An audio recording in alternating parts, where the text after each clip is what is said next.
រាត្រីសួស្តីនៅក្នុងរាត្រីនេះខ្ញុំនឹងនាំសាទុកសប្បុរសមកមើលរឿងរ៉ាវនៅក្នុងចម្លាក់ប្រាសាទថ្មដែលដូនតាលោកបានចងក្រងទុកចរិតអក្សរសញ្ញានេះទុកនៅលើថ្មដើម្បីជាប្រយោជន៍ឲ្យកូនខ្មែរចំនួនក្រោយមើលហើយពិចារណាញែកឲ្យចេញដាច់ស្រឡះចេញពីសាសនានោះយើងនឹងឃើញបណ្ដាំដូនតារបស់យើងដែលលោកបានបន្សល់ទុកនៅលើថ្មរូបភាពនេះគឺក្មួយម្នាក់នៅភ្នំពេញលោកផ្ញើឲ្យខ្ញុំព្រោះលោកក៏ចូលចិត្តសន្សំនៅរូបចម្លាក់ទាំងអស់រូបណាដែលល្អល្អលោកចូលចិត្តផ្ញើមកឲ្យខ្ញុំហើយខ្ញុំក៏សូមអរគុណដល់ក្មួយដែល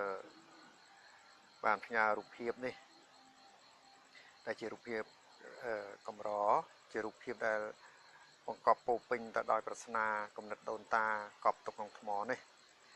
ទុកសម្រាប់ឲ្យកុលបុត្រកុលធីតាខ្មែរពិសេសគឺកូននាងចំនួនក្រោយអ្នកសោយមរតកគេម៉ែគឺមាតុភូមិនេះបានដឹងពីរឿងរ៉ាវដែលលោកបានដាប់ឆ្លាក់ចរិតទុកនៅក្នុងថ្មហើយក្នុងរូបភាពនេះមានមួយវគ្គដែលលោកបាននេះប៉ុន្តែយើងមិនដឹងថាខាងលើមានអ្វីទៀតទេតែគ្រាន់តែយើងដឹងថានៅក្នុងរូបភាពនេះវាបិទធ្វើត្បិតតែវាបែកបាក់តែយើងនៅអាចមើលការធ្វើចរណកម្មនេះជាការដេញណាដេញតែក្នុងនេះបើយើងមើលឲ្យគៀកទៅយើងឃើញមានសត្វពីរមានសត្វទន្សាយនិងសត្វកំប្រុកកណ្ដុរតែរត់តែកណ្ដុរនេះមានឈ្មោះថាឆ្នាំជូតណាហើយមានសត្វករវេកនៅក្នុងផ្ទាំងនេះក្នុងមួយខណ្ឌនេះចំណែកក្នុងមួយខណ្ឌនេះបើយើងមើលទៅតាមរូបភាពធ្វើត្បិតតែរូបនេះបែកបាក់តែយើងដឹងថារូបនេះវាហាក់ដូចជាកំពុងដេញរូបនេះដេញឲ្យចេញបើតែមើលតម្រងមុខដូចជាតម្រងមុខយក្សបន្តិចតម្រងមុខអ្នកដែលមានមុខយក្សមុខរិទ្ធិសីឬក៏ដូចជាបរិសនេះច្បាំងជាមួយនឹងយក្សមកមើលរូបនេះឥសីនេះឥសីដែលលាក់ខ្លួននៅក្នុងព្រៃនេះឥសីនេះបានថែរក្សានៅសេរសារបស់បុគ្គលនេះបើយើងមើលតាមទម្រង់មកុដគឺតំណាងឲ្យអ្នកមានយសស័ក្តិគឺស្មើនឹងព្រះរាជាតើព្រះរាជានេះណាបើយើងមើលតាមទម្រង់គាត់នៅក្នុងដៃអីដែលតាំងសមាធិដែលរក្សាបកេសាហ្នឹងសេរសាហ្នឹងហើយជាណាហើយនៅក្នុងរូបភាពនេះលោកប្រាប់ថាមានកណ្ដុរមួយនៅក្នុងក្រោមឈើហ្នឹងឥឡូវយើងមើលមកខាងក្រោមទៀតទើបបង្ហាញពីអត្តសញ្ញាណរបស់ប្រកេសានេះណាយើងដឹងថាប្រកេសានេះគឺជាកេសារបស់កបិលមហាព្រំឬក៏ព្រំនឹងឯងណាឬហៅមួយយ៉ាងទៀតថាជាប្រកេសារបស់ព្រះម៉ែវិមានច័ន្ទឬទិព្វសដាច័ន្ទហ្នឹងណាយើងមើលរូបភាពណារូបភាពយើងឃើញខ្លួនរបស់គាត់ណាដោះនេះគឺតំណាងឲ្យស្ត្រីហើយដែលកប់នៅក្នុងព្រៃក្បាច់ណាព្រៃក្បាច់ហ្នឹងមាន4ជាន់គឺទ្វារទាំង4ហ្នឹងប្រកបជាប់នៅក្នុងទ្វារទាំង4ហ្នឹងទី1ណាបើយើងមើលឲ្យឆ្ងាយទៅបើសិនជាក្បាច់នេះមិនទាន់បំបែកក្បាច់នេះគេហៅថាក្បាច់ធ្មេញក្របីតែដល់ពេលបំបែកទៅក្បាច់នេះវាទៅជាក្បាច់ធ្មេញក្របីជំហៀងណាបំបែកតែមានទី1ទី2ទី3ទី4តែបើយើងដឹងពីសាវតាដែលពួកគាត់បានចាប់បានយៈត្រូវយៈចាប់តែខ្ញុំបានបញ្យល់ពីមលូពាន់ស្លាពាន់ពីល្ងាចមិញនោះធ្មេញក្របីនេះវាមិនមែនធ្មេញក្របីទេគឺជាធ្មេញរបស់យៈអញ្ចឹងចង់ឲ្យដឹងពីអត្តកម្បាំងខ្លួនរបស់ព្រំហ្នឹងកបិលមហាព្រំដែលក្នុងមួយឆ្នាំយើងហែគាត់មក3ថ្ងៃដើម្បី ប្រកាសរកអ្នកជួយរកដងខ្លួននេះដែលដងខ្លួននេះបានកប់ទៅក្នុងអតីតកាលទៅក្នុងព្រៃអតីតកាលគឺរាប់ពាន់ឆ្នាំហើយក្នុងមួយឆ្នាំដែលយើងនាំគ្នាហែកបិលមហាព្រំហ្នឹងណាគឺក្បាលគឺសិរសារបស់មេតាបិតាមហាព្រំហ្នឹងនាំគ្នាស្វែងរកហ្នឹងដោយសារកម្លាំងនៃកម្មវិជ្ជវិទ្យាហ្នឹងគឺកម្មហ្នឹងបានវិលក្នុង365ថ្ងៃហ្នឹងវិលបាន3ថ្ងៃថ្ងៃទី1គឺថ្ងៃមហាចង្ក្រាន្តថ្ងៃទី2ថ្ងៃវិរៈបណ្ឌបតនៅថ្ងៃទី3ថ្ងៃឡើងស័កដែលមានទេពធីតាទាំង7នាក់ហ្នឹងណាដែលទេពធីតាទាំង7ហ្នឹងដូនតាបានធ្វើប្រាសាទ7ល្វែងទុកឲ្យនៅក្នុងចន្លោះផ្លូវខ្មោចនិងចន្លោះផ្លូវទ្វារជ័យហ្នឹងណាប្រាសាទ7ល្វែងហ្នឹងគឺសម្រាប់ទេពធីតាទាំង7ហ្នឹងហើយណាទៅដល់វេនទេពធីតាអង្គណាមួយកូនណាមួយក្នុងចំណោមកូនទាំង12មានតែកូន7នាក់នេះដែលនៅដឹងកណោបការៈរបស់មេតាហើយនាំគ្នាហែកសេរសាហ្នឹងណាដែលសេរសាហ្នឹងក្នុងមួយឆ្នាំយើងរលឹកឃើញហែសាកសពហ្នឹងមក3ថ្ងៃដើម្បីប្រកាសរកដងខ្លួននេះដងខ្លួនដែលកប់បាត់ក្នុងអតីតកាលនេះណាកប់ក្នុងព្រៃហ្នឹងហើយព្រៃនេះមិនមែនព្រៃអីគឺព្រៃថ្មិញយៈទាំង4ជាន់ដែលយើងហៅថ្មិញក្របីហ្នឹងគឺថ្មិញយៈហើយយើងមើលហោះវិលណាទោះបីជាគាត់លើកដៃណាអង្វរបួងសួងសុំណាសុំឲ្យយើងជួយរកយ៉ាងណាក៏យើងមិនបានចាប់អារម្មណ៍ទេនៅឃើញថាវាជាប្រពៃណីវាជាទំនៀមទម្លាប់ធ្វើតគ្នាទៅចេះតែធ្វើទៅណាឆ្នាំធ្វើ3ថ្ងៃអញ្ចឹងទៅហើយពី3ថ្ងៃទៅភ្លេចទៅដូចប្រែតខែភ្ជុំអញ្ចឹងនឹកឃើញប្រែត5 15ថ្ងៃអញ្ចឹងទៅផុតពី15ថ្ងៃអញ្ចឹងក៏ភ្លេចប្រែតមកដល់ថ្ងៃនេះភ្លេច2ខែដែរអញ្ចឹងក្នុង365ថ្ងៃនេះយើងនឹកឃើញប្រែតជាញាតិបានត្រឹមតែ15ថ្ងៃយើងនឹកឃើញកបិលមហាព្រំបានតែ3ថ្ងៃណាហើយថ្ងៃហែសាកសពនោះទៀតយើងមិនបានសង្កេតថាអូថ្ងៃហែសាកសពទាំង3ថ្ងៃនេះអាត្មាអញគួរធ្វើអំពើជាកុសលដើម្បីឧទ្ទិសបុណ្យឲ្យមេត្តាបិតាម្ចាស់នគរដែលលោកបានរងទុក្ខវេទនាណារងចាំកូនប្រុសស្រីធ្វើបុណ្យទៅឲ្យបែរជាភាកច្រើននាំគ្នាភ្លេចណាថ្ងៃចូលឆ្នាំនាំគ្នាសប្បាយនាំគ្នារំនាំគ្នាលេងនាំគ្នាផឹកណាជួបជុំគ្នាសប្បាយណាមិនមែនហែសាកសពឲ្យនាំគ្នាកើតទុក្ខទេណាថ្ងៃហែសាកសពម៉ែឪនឹងយកមកប្រកាសរកដងខ្លួនគឺជាថ្ងៃជួបជុំគ្នាសប្បាយបានន័យថាវាត្រឡប់ណាវាត្រឡប់ប្រែអញ្ចឹងបានន័យថាយើងហែសាកសពយើងមានតែកើតទុក្ខយើងមានតែសង្វេគដល់ថ្ងៃហែសាកសពក្បាលម៉ែឪមកប្រកាស3ថ្ងៃហ្នឹងយើងនាំគ្នាសប្បាយមិននាំគ្នាស្វះស្វែងរកដងខ្លួនដែលកប់បាត់នៅក្នុងណាអតីតកាលឃើញទេនៅខ្លួនណាហើយលោកប្រាប់ទៀតថាហេតុអ្វីបានជាក្បាច់ខ្មែរណាក្បាច់ដូចជាដូចជាក្បាច់ត្របកឈូកណាហេតុអីបានជាលោកក្បាច់ហ្នឹងណាលោកបំបែកឲ្យតូចតែយើងមានឆ្ងល់ដែរទេថាហេតុអីបានជាក្នុងក្បាច់មួយហ្នឹងលោកបំបែកណាឆែកហើយឆែកទៀតណាបំបែកកូនហើយបំបែកមេរហូតទៅដល់បំបែករករូបភាពដើមមិនបានហេតុអីពេលយើងពិចារណាពាក្យក្បាច់មានពាក្យពីរម៉ាត់កនិងបាច់ណាបូកបញ្ចូលគ្នាទៅយកប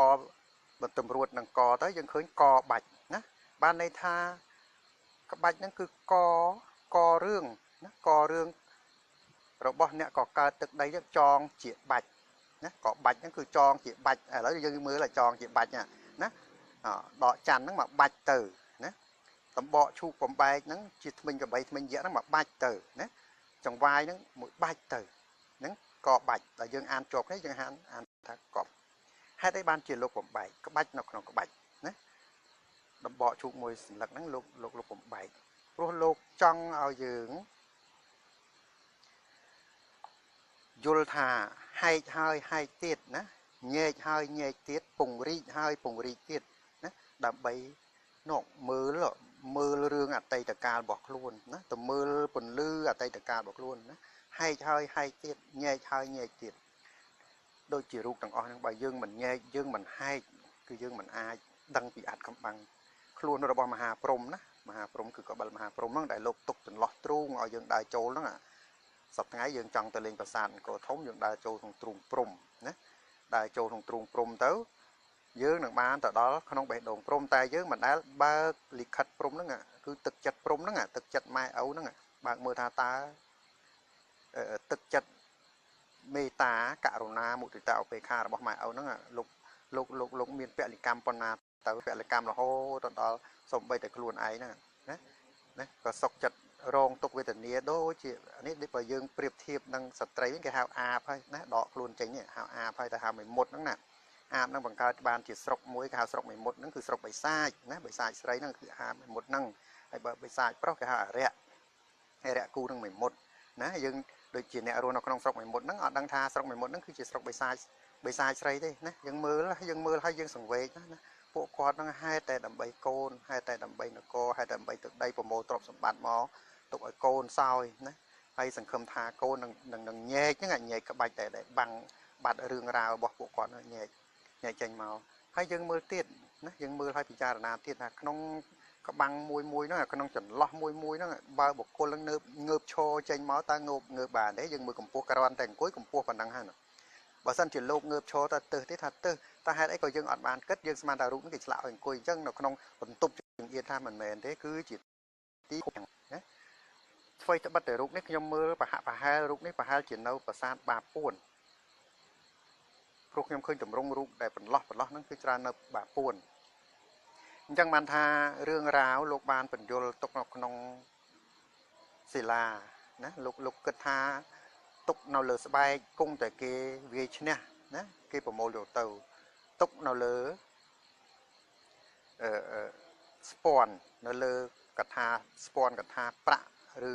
ក៏នៅលើសៀវភៅណាដូចជាសម័យពលពតអញ្ចឹងសម្រាប់អ្នកប្រាជ្ញហើយដុតគម្ពីរចោលទៀតណាអញ្ចឹងយ៉ាងណាមិញក៏សម័យមុនក៏ដូចគ្នាដែរសម្រាប់អ្នកប្រាជ្ញហើយដុតគម្ពីរចោលអញ្ចឹងលោកសង្ឃឹមថាថ្ងៃក្រោយអាចបំបែកអាចកំបាំងនេះបានកូនចៅសម័យខាងក្រោយអាចបាច់បំបែកអាចកំបាំងក្នុងថ្មនេះបានលុះត្រាតែទុកលើថ្មលោកសង្ឃឹមថាប្រាសាទរាប់ពាន់ណាទោះបីជាអ្នកបំផ្លាញមួយក៏គង់នៅសល់មួយឧទាហរណ៍ដូចរូបហ្នឹងបើយើងមើលទៅណាគេដាប់បំផ្លាញអស់មួយចំហៀងហើយណារូបហ្នឹងមិនធំទេរូបហ្នឹងតូចទេតែគេដាប់បំផ្លាញណាដាប់បំផ្លាញបំបែកដើម្បីកុំឲ្យនេះយើងមើលនៅថតនេះយើងមើលទៅឃើញក្បាលមនុស្សម្នាក់ទៀតណាក្បាលហ្នឹងគឺតែងតែវិលលើខ្ញុំបានបញ្យល់ពីខាងដើមថាវិលណាក្នុងមួយឆ្នាំហ្នឹងវិលបាន3ថ្ងៃណាវិល3ថ្ងៃក៏ភ្លេច350ដូចថាមួយឆ្នាំមាន365ថ្ងៃអញ្ចឹងភ្លេចអស់352ថ្ងៃណាហើយ3ថ្ងៃទៅហែមកហ្នឹងมันបាននឹកឃើញទេគឺនាំគ្នាសបាយដូចខ្ញុំនិយាយថាហែកបិលមហាព្រំมันបាននាំគ្នាសង្វេគណាសង្វេគទេតែជាសបាយទៅវិញអញ្ចឹងបានថារូបភាពដូនតាដែលលោកបានសាងទុកឲ្យយើងគឺសម្រាប់ឲ្យយើងពិចារណារាវរកអត្តកម្បាំងតែងាយអីយើងមើលរូបណាអ្នកនិយាយចេះតែនិយាយអ្នកប្រកាសចេះតែប្រកាសទីបំផុតគាត់មិនស្ដាប់បែកខ្នងចេញគឺតើយ៉ាងម៉េចទៅនេះអញ្ចឹងបានលោកប្រាប់ថាចង់ដឹងរឿងខ្លួនណាទេពធីតាទាំង7ឬក៏ទេពធីតាទាំង12ដែលនៅកព្រំហ្នឹងណាត្រូវនាំគ្នាបែចូលមកស្ដាប់រឿងប៉ុន្តែលោកប្រាប់ថាសម័យដែលទេពធីតានេះចេះស្ដាប់រឿងគឺសម័យដែលទេពធីតាហ្នឹងកូននាគហ្នឹងជាពិសេសគឺព្រះនាងនាគចំនួនក្រោយហ្នឹងស្លៀកខោតាមជាហើយស្លៀកខោខើចខ្លីហើយហ្នឹងបានបែមុខចូលក្នុងណាដល់សម័យហ្នឹងសម័យដែលកូនស្រីហ្នឹងចាប់តាមស្លៀកខោហើយខោខ្លីទៅទៀតទើបនាំគ្នាបែមុខចូលក្នុងអញ្ចឹងប្រហែលជាដល់ដំណាក់កាលបែមុខចូលក្នុងហើយណាព្រោះដល់ដំណាក់កាលតោណាតោហ្នឹងប្រឹងជ្រងឡើងណាតោហ្នឹងគឺតំណាងឲ្យសត្វដែលមានអំណាចតំណាងឲ្យទីក្រុងដែលមានរូបសំណាកតោហ្នឹងដល់ពេលហ្នឹងណានាំគ្នាបែមុខចូលហើយណាប៉ុន្តែលោកប្រាប់ថាសម័យហ្នឹងគឺសម័យនាងនាគហ្នឹងលែងស្លៀកសម្ពុតហើយគឺដល់សម័យជំរុះសម្ពុតចោលគឺសម័យដែលស្លៀកខោតាមយៈណាតាមយៈហ្នឹងគឺតាមអ្នកមានអំណាចហ្នឹងណាព្រោះពូជពងស្ត្រីខ្មែរគឺពូជស្លៀកសម្ពុតណាសម្ពុតរៀងនាងឲ្យសមទោះបីជានាងមានជើងវែងជើងខ្លីជើងទូជើងធំជើងមានដំបៅជើងមានកមរមាស់អីសម្ពុតហ្នឹងរុំនាងឲ្យសមទៅតាមរូបរាង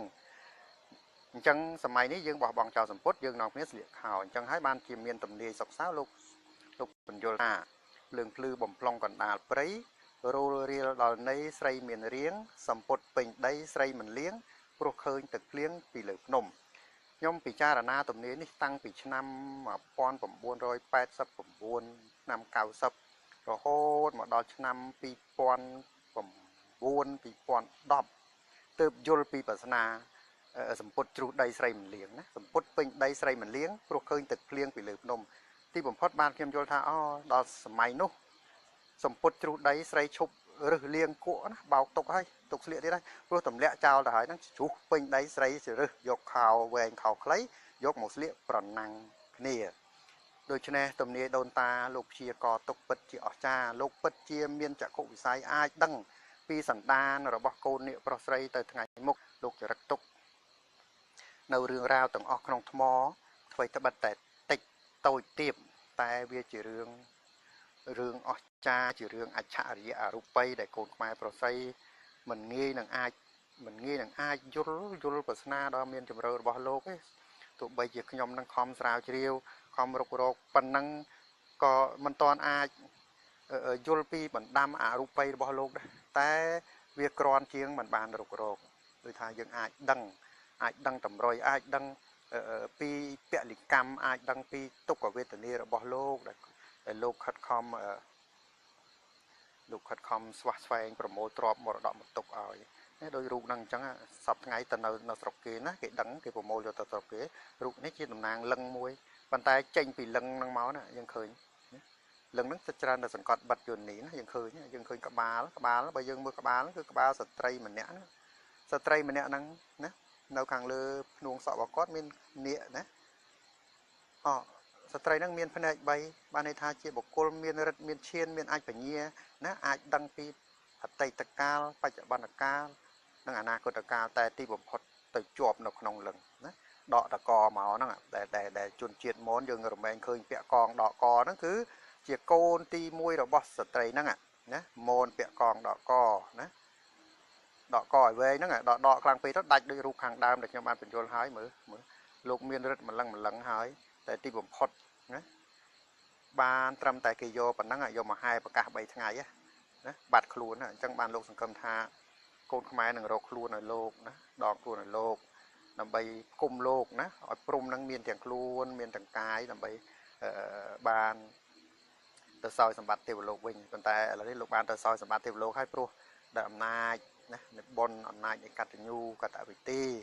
ដែលខ្ញុំបានបំពេញហើយណាជាង10ឆ្នាំទៅអាចនាំលោកទៅទេវលោកវិញបានអញ្ចឹងក្នុងរឿងនេះខ្ញុំបញ្យល់ប៉ុណ្ណឹងចុះព្រោះខ្ញុំចង់បញ្យល់ពីប្រស្នាកាត់សក់ទេប៉ុន្តែដល់ពេលវាអត់មានណារូបក្នុងពិធីកាត់សក់ហ្នឹងឥឡូវបញ្យល់ពីរូបចម្លាក់ទៅសម្រាប់ជាគតិសម្រាប់ជាប្រយោជន៍សម្រាប់កូនខ្មែរបានមើលឲ្យពិចារណាពីប្រស្នាដូនតាកុំឲ្យគិតថាដូនតាចេះតែឆ្លាក់ឲ្យតែមានមិនមែនទេណារូបតូចមួយនេះបង្កប់ទៅដោយគំនិតអច្ឆរិយអរូបីណាបើយើងមិនមើលយើងមិនពិចារណាទេបានត្រឹមតែមើលបានត្រឹមតែគោរពតគ្នាគោរពណាធ្វើតគ្នាដូចមលូពាន់ស្លាពាន់អញ្ចឹងនាំគ្នាធ្វើទៅណាតាំងពីមានមលូពុកខ្ញុំថាពីមុនគ្រាន់តែមលូលើក4 10នាក់ណាមលូស្លឹកមលូ1000ផ្លែស្លា1000កិនអ្នកលើកមលូស្លា1000តែឥឡូវនេះមលូ1000ហ្នឹងតែញ៉ៃហ្នឹងมันបានមលូมันបានស្លាពិតប្រកបទេយកផ្លែត្រប់ហ្នឹងយកទៅប្រឡំធ្វើស្លាឲ្យបាញ់ទឹកមាសណាអ្នករៀបមង្គលការណាប្រយ័ត្នមែនតើប្រយ័ត្នអត់បានមលូ1000ស្លា1000ទៅបានត្រប់ណាផ្លែត្រប់គេបាញ់ទឹកមាស1000ទៅវិញណាខ្ញុំគ្រាន់តែផ្ដាំទេណាព្រោះកាន់តែបោះបង់ហើយកាន់តែคล้ายកាន់តែមិនពិតហើយអញ្ចឹងយើងនាំគ្នាថែរក្សាមរតកអច្ឆរិយអរូបីនេះដើម្បីជាប្រយោជន៍សម្រាប់មនុស្សជំនាន់ក្រោយបន្តវងអច្ឆរិយនេះព្រោះក្រៅពីមរតកប្រពៃណីរបស់គេម៉ែនេះគឺគេមេគេម៉ែនេះគឺយើងមិនអាចមានអ្នកណាដែលអាចដឹងពីមរតកអរូបីទេព្រោះមរតកនេះជាមរតកដែលបង្កប់នៅណាភាសាគំនិតដ៏ជ្រៅដោយរូបមកផ្ទាំងអញ្ចឹងយើងមើលហើយគេដឹងហើយគេយកទៅណាគេចង់ដឹងហើយគេដាប់បំបែកចង់ដឹងមើលក្នុងមានអីប៉ុន្តែរូបនេះខ្ញុំមើលបើតាមមើលភាសាថៃហ្នឹងគឺប្រហែលជានៅស្រុកគេមិនមែននៅស្រុកខ្មែរពួកខ្ញុំមិនដែលឃើញទេនេះក្មួយគេផ្ញើឲ្យទេប៉ុន្តែខ្ញុំគ្រាន់តែឃើញខ្ញុំនឹកឃើញសង្វេគឃើញរូបនេះខ្ញុំនឹកឃើញសង្វេគណាដែលរូបមានតែត្រឹមប៉ុណ្ណឹងណាជានិមិត្តរូបកបិលមហាព្រំដែលលោកបាត់ខ្លួនហ្នឹង ហើយយើងមិនដែលបានពិចារណាពីកបិលមហាព្រហ្មណាហេតុអីបានជាលោកទុកកបិលមហាព្រហ្មណាតតាំងប្រស្នាជាមួយធម្មបាលហ្នឹងហើយធម្មបាលជាដកនឹងធម្មបាលនៅក្នុងកបិលមហាព្រហ្មហ្នឹងវាខុសគ្នាឬក៏ដូចគ្នាណាបើសិនជាខុសគ្នាតើខុសគ្នាយ៉ាងម៉េចហើយបើដូចគ្នាតើដូចគ្នាយ៉ាងម៉េចនេះយើងត្រូវពិចារណាមើលធម្មបាលណាធម្មបាលកុមារណាដែលទេចេះដោះស្រាយប្រស្នាធររហូតដល់កើតទៅដល់មហាព្រហ្មណាធម្មៈហ្នឹងប្រែមកថាអ្នកចេះដឹងធរបាលគឺអ្នកថែរក្សាធរធម្មបាលគឺអ្នកថែរក្សានៅធរអញ្ចឹងធម្មបាលជាដកណាដែលព្រះអង្គយកទៅប្រោសពុទ្ធបិតាហ្នឹងដែលពុទ្ធបិតាហ្នឹងបានសម្ដាប់ហើយណាបានសម្រេចជាព្រះអនាគាមីបុគ្គលនិងធម្មបាលដែលដោះប្រស្នាសិរី3ប្រការកបិលមហាព្រហ្មហ្នឹងតើធម្មបាលហ្នឹងក៏ដូចគ្នាក៏ខុសគ្នាតែបើដូចគ្នាគឺដូចគ្នាយ៉ាងម៉េចតែបើខុសគ្នាតើខុសគ្នាយ៉ាងម៉េចហេតុអីបានធម្មបាលចេះចាំធរជាអ្នកចេះដឹងធរទ្រទ្រង់ធរបែរជាមិនដឹងសេរីទាំង3ណារឿងស្រីទាំង3កាលហ្នឹងអតីតបច្ចុប្បន្នអនាគតហ្នឹងមិនបានដឹងស្រីហ្នឹងរឿងស្រីដែលយើងមើលជាប់នៅក្នុងកាលទាំង3ហ្នឹងណាហេតុអីបានជាធម្មបាលមិនដឹងបែរជាដឹងពីសត្វឥន្ទ្រីទៅវិញពីសត្វគ្រុឌទៅវិញណាគួរតែមនុស្សជាអ្នកដឹងហេតុអីបានជាឥន្ទ្រីជាអ្នកដឹង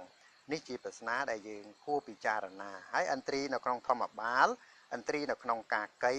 ឥន្ទ្រីនៅក្នុងរឿងពុស្នុកាឥន្ទ្រីវិលឥន្ទ្រីតែឥន្ទ្រីទាំង3ទាំង4ហ្នឹងវាផ្សេងគ្នាឬតែមួយណាយើងត្រូវពិចារណាប្រៀបធៀបគុំមរតកដូនតាដែលគេហាន់ជាចំណិតតែហៅថាប្រាសាទហាន់ជ័យហ្នឹងគឺហាន់ជ័យហ្នឹងរឿងជ័យហ្នឹងជាចំណិតណាសម្រាប់យើងគុំណាយើងមើលណាគ្រាន់តែរូបខ្លួនប៉ុណ្ណឹងមើលយើងមើលឃុំនៅក្នុងថ្មិញយៈប្រមាណជាន់ហើយថ្មិញយៈហ្នឹងទៀតយើងហៅសុខក្បាច់ថ្មិញ8ហ្នឹងតែពិតមិនថ្មិញ8ដល់ខ្ញុំសិក្សាស្រាវជ្រាវទៅបានដឹងថាជាថ្មិញយៈបានញែកណាញែកថ្មិញហ្នឹងគឺបំបែកក្បាច់ក្នុងក្បាច់ខ្ញុំបានបញ្យល់ពីខាងដើមហើយអញ្ចឹងនេះជាប្រយោជន៍ជាកតិជាគំនិតសម្រាប់ឲ្យកូនខ្មែរពិចារណាពីប្រស្នាដូនតាព្រោះលោកមិនមានពេលទៅឆ្លាក់លេងណានៅលើថ្មហ្នឹងទេបើលោកមានពេលឆ្លាក់លេងប្រហែលជាលោកមិនឆ្លាក់រឿងអញ្ចឹងទេលោកឆ្លាក់តែរឿងមង្គលតែនេះជាបណ្ដាំអច្ឆរិយអរូបីណាសម្រាប់ឲ្យកូនប្រុសស្រីមើលឲ្យពិចារណាតើមើលពិចារណាដល់ម៉េចពេលណាពិចារណាយល់យើងនឹងអាចជួយពួកគាត់បានណាខ្ញុំសង្ឃឹមថាភ្នែកដែលនៅសល់មួយចំហៀងគឺភ្នែកនឹងពៅដែលជាម្ដាយរបស់ពុទ្ធសាសនាភ្នែកមួយចំហៀងនេះនឹងអាចយកទៅបំភ្លឺភ្នែកទាំង23គ្រាប់នោះភ្លឺឡើងវិញណាសូមឲ្យផ្កាយនេះណានឹងភ្លឺរះឡើងវិញណារះជាផ្កាយនេះជាដួងផ្កាយនេះមិនមែនរះក្នុងនាមជាផ្កាយក្រពើទៀតទេអញ្ចឹងក្នុងរាត្រីនេះខ្ញុំប្រកាសណាខ្ញុំបាទក៏សូមអរគុណនិងសូមគោរពលារាត្រីសុស្ដីសូមសុខភាពជ័យមង្គលពរទាំងឡាយ5ប្រការយុវណៈសុខៈពលៈនិងបដិទានៈចូលមានដល់សប្បុរសញាតិធម៌ទាំងអស់ដែលបានសម្ដាប់ការបកស្រាយពីថ្មនៅក្នុងរាត្រីនេះអញ្ចឹងសូមគោរពលានិងសូមថ្វាយបង្គំលា